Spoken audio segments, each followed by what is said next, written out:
At the end of the day, I find that humans are the weakest link in the equation.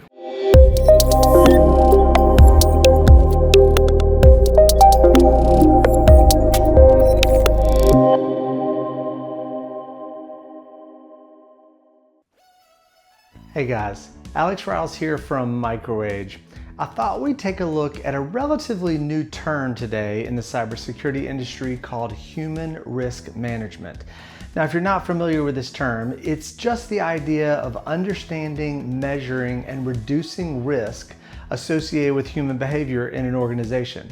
So typically when we think of human risk management, we think of a product like security user awareness training. Lots of security vendors offer user awareness training, which is just showing videos to all of our employees to teach them little bits of cybersecurity hygiene, like make sure your passwords are complex, or make sure you don't click those attachments in emails that might have malware in them. But the truth is, human risk management is much more than just user awareness training. In fact, there's 4 areas of human risk management that I want to cover today to help us understand this term.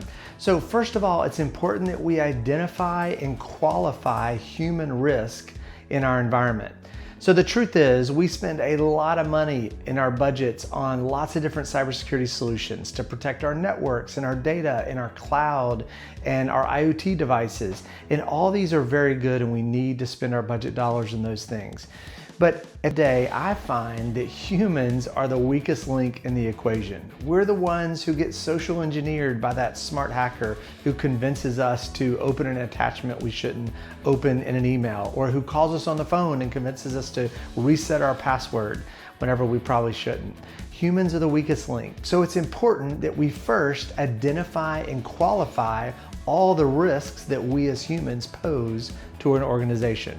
We do this through what we call a risk register. And that's kind of a fancy term that comes from compliance frameworks like the NIST cybersecurity framework. And a risk register is really just a spreadsheet that lists out all the different risks that we as humans might pose for an environment, and then what's the impact if that risk actually realizes itself, or what's the priority we should put on that risk. Is it a high priority? Is it a low priority? We're then going to do one of 4 things with each risk we identify. Let's use an example. Let's say there's a risk that I as a user might open an attachment that's malicious in an email.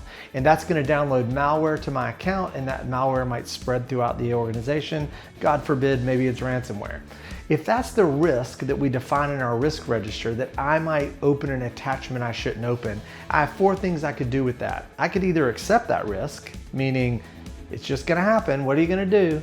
Or I could avoid the risk.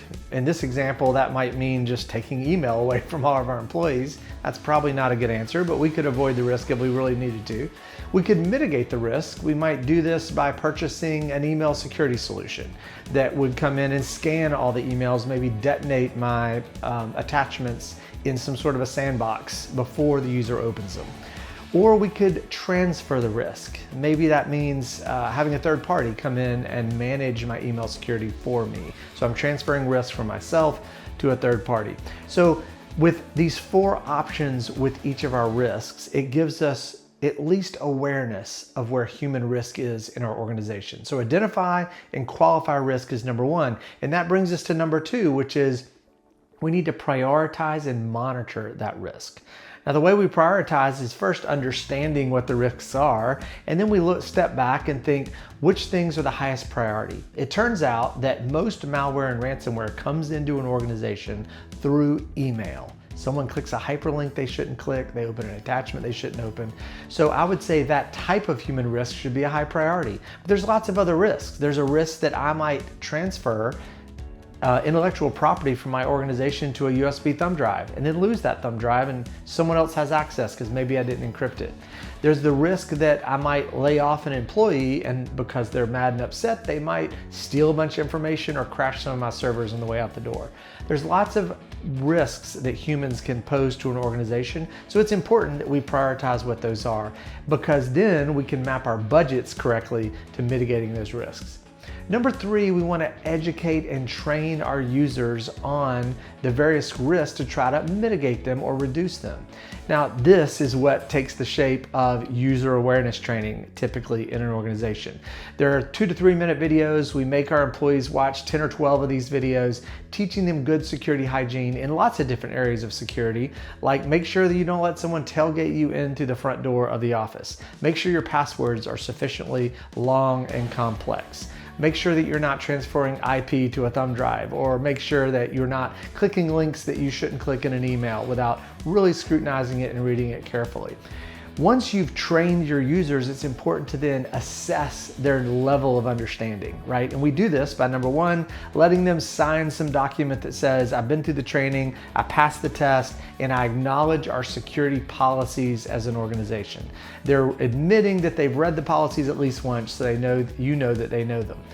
Number two, we might use a phishing simulation software that could send fake phishing emails out to the employees maybe once a week, once a month, once a quarter, and you're just testing their awareness. Did they pay attention during the training? Are they actually slowing down enough to read their email? If someone continually fails the phishing campaign test, then you know they're not getting the material and maybe need some extra time.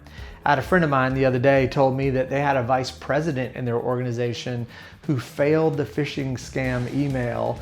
I think it was six quarters in a row, a year and a half, consistently failed every one. They ultimately let that vice president go, because it turns out they had done a lot of one-on-one training with this person. He just wouldn't slow down and read his email carefully. And because he had access to sensitive information, the cost to the organization if his account had been breached reached into potentially in the millions. And so the risk wasn't worth it. And to mitigate that risk, they let this employee go. So it's just one example. I'm not suggesting that's the right approach for your organization, but certainly understanding the risk, educating your users, and making sure you're assessing their level of knowledge is important, which brings us to number 4, which is building a security culture in an organization. The way we build a culture is by making sure everybody knows the security policies and signs a piece of paper that acknowledges they know them. It's making people go through the user awareness training at least once a year. It's testing them and making sure that everybody knows they will be tested and assessed through email phishing campaigns. All of these things build a security culture of an organization. If you can get one employee to think twice or to slow down and read an email carefully, then you've won the battle, or at least you're halfway there. So I'll back up and say that human risk management is lots of different things. It's more than just the user awareness training, but it's important that we think about human risk in our environment. If you'd like more information, either on understanding risk in your environment, understanding all the vendors that offer tools that can help with these things, selecting that right technology, MicroAge is here to help. Reach out and we would be glad to jump on a call and talk through your issues with you. So until next time, I hope you stay safe. Thanks.